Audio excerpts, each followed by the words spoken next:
Revolución Mexicana. Ah, sí, la toma de la Bastilla en 1789 para derrocar a Luis XVI. Y neta me encontré a alguien que me contestó algo así. ¿Qué onda, gente? Saludos, hoy es 22 de noviembre. ¿Qué tal su puente? Para los que estamos en México, el día 20, que fue domingo, se celebró lo que es la Revolución Mexicana, y por eso este puente que fue desde el viernes hasta ayer, lunes.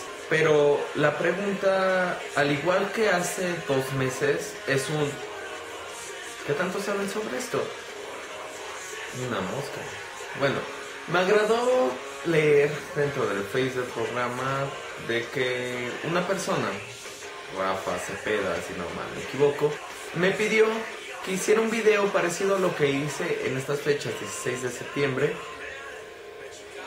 O sea, algo que fuera un poquito más serio, pero no tanto.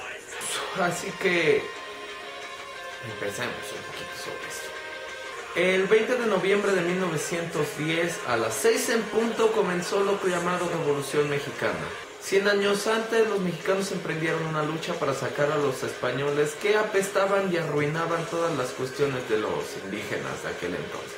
Este hecho igualmente ayudó a construir la nación. Pero 100 años después, esta nación ya no era gobernada por españoles desodorizados que apestaban, sino por un dictador, Porfirio Díaz.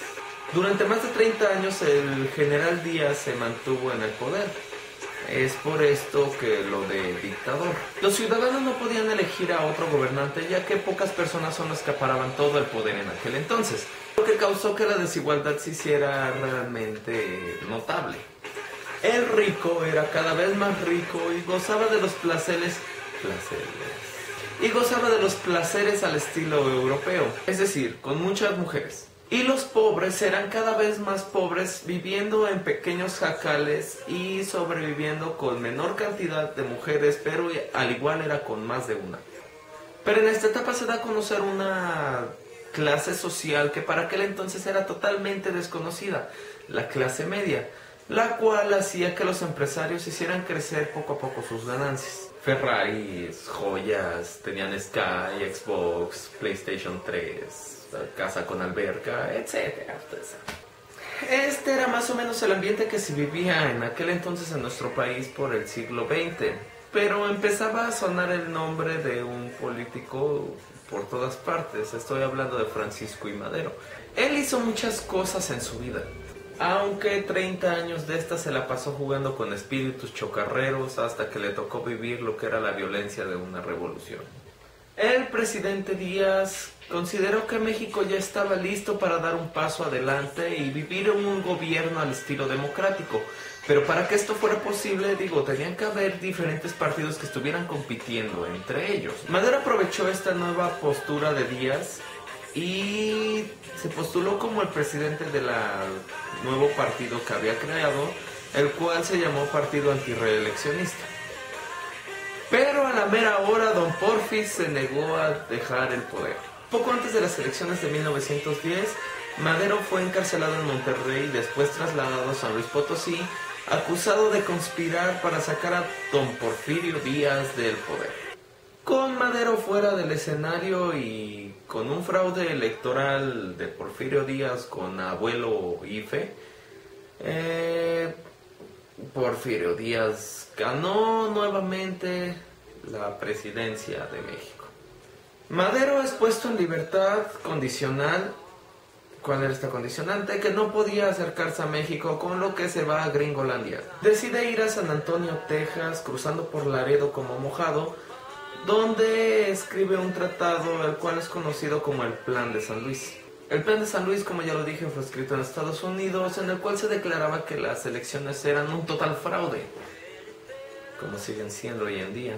Este plan iba acompañado de un coro que decía más o menos: voto por voto, casilla por casilla. Hecha en el mes de junio y desconoce los poderes del generalillo, y su artículo 7 excita a la chusma enardecida al pueblo para tomar sus armas para derrocar al gobierno. El artículo 7 decía más o menos así: el día 20 de noviembre desde las 6 de la tarde en adelante, todos los ciudadanos de Chilangolandia tomarán cuchillos, palos, matracas y trancas para chingar al gobierno actual. Los pueblos que se opongan a esto los mandaremos a chingar a su madre. Y a todos aquellos que nos sigan les organizaremos una taquiza y les daremos unos chescos. ¡Viva México, cabrones! El día llegó. El día 20 de noviembre, como lo tenían planeado, comenzaron levantamientos a tu madre en los estados de Chihuahua, Coahuila, Sonora, Sinaloa, Durango, Tamaulipas, Veracruz, Morelos y Guerrero. En los enfrentamientos muere Sergio Gómez y Valentín Elizalde. Ahora sí lo que nos gusta, la violencia y la sangre. El primer brote sangriento se dio el 18 de noviembre cuando Aquiles Cerdón, uno de los más puros revolucionarios, fue asesinado en su casa. Y eso que era uno de los mejores. Posteriormente comenzaron los madrazos en Chihuahua, donde el ejército de Díaz fue derrotado. Pancho Villa les mentó la madre a todas las ciudades del sur, y por lo que la revolución comenzó de pronto en otras ciudades del país. Y con los levantamientos unió gente a esta no tan noble causa. Campesinos, sin tierras, prostitutas y hasta profesionistas. Todos unidos para linchar a Díaz. Aunque casi nadie de ellos tenía un entrenamiento militar. Y muchos de ellos no sabían ni quién chingados era Madero. Pero se las arreglaron de tal modo que los soldados y aliados porfiristas se unieron a la revolución, ocupando las aduanas fronterizas, los muelles y el baño de Porfirio Díaz. Entonces el presidente se sintió atrapado, pues con las aduanas compraban armas y con el baño no podía entrar a caballo. Y fue estas circunstancias las que la hicieron negociar.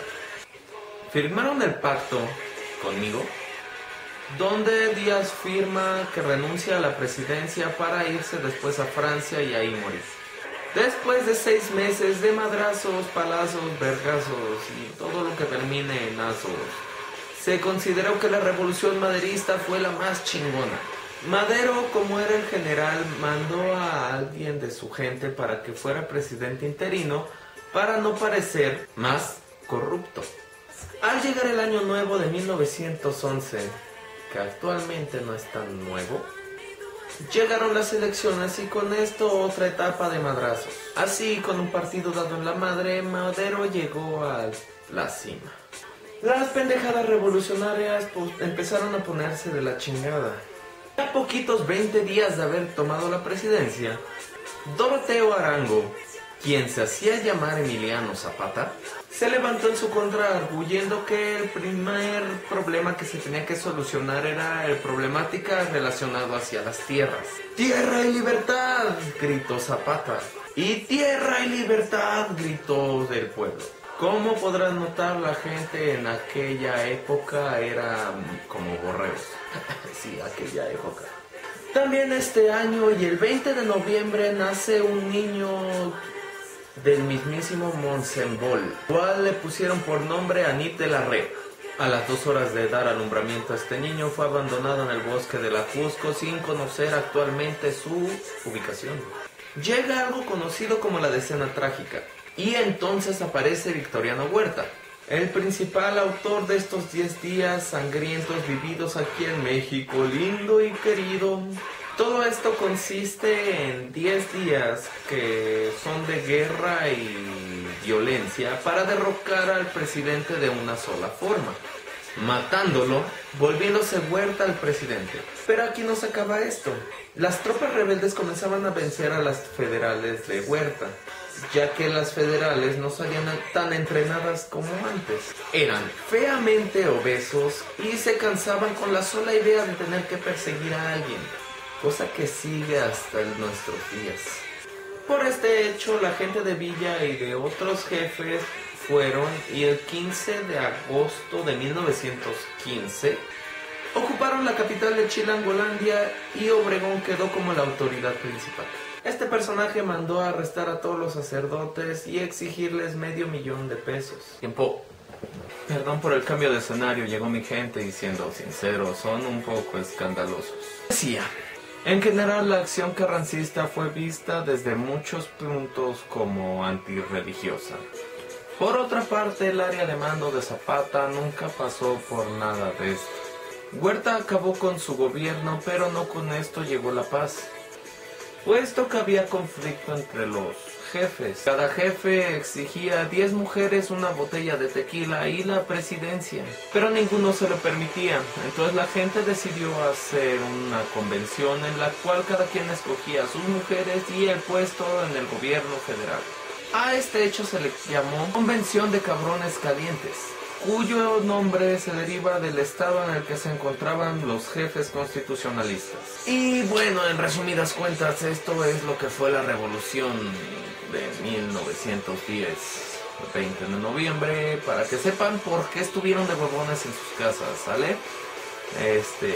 Para ser sincero, yo no la pasé de huevón, yo estuve trabajando, pero yo sé que a ustedes eso les vale madre. ¿Y qué? Bueno, antes de despedirme, quiero felicitar a mi hermano. El día de hoy, 22 de noviembre, es su cumpleaños. Así es que, hermano, te amo mucho y te mando una felicitación, ¿sale? Cuídate, y a todos los demás, saludos y hola. Déjenme sus comentarios aquí abajo, cuéntenme qué hicieron en su puente, eso estaría realmente chido. Manita arriba si esto les gustó, y si no, ya saben que también. Y suscríbanse y todo lo demás. ¡Ah, qué buena rola! Esto soy yo y hasta la próxima. Adiós.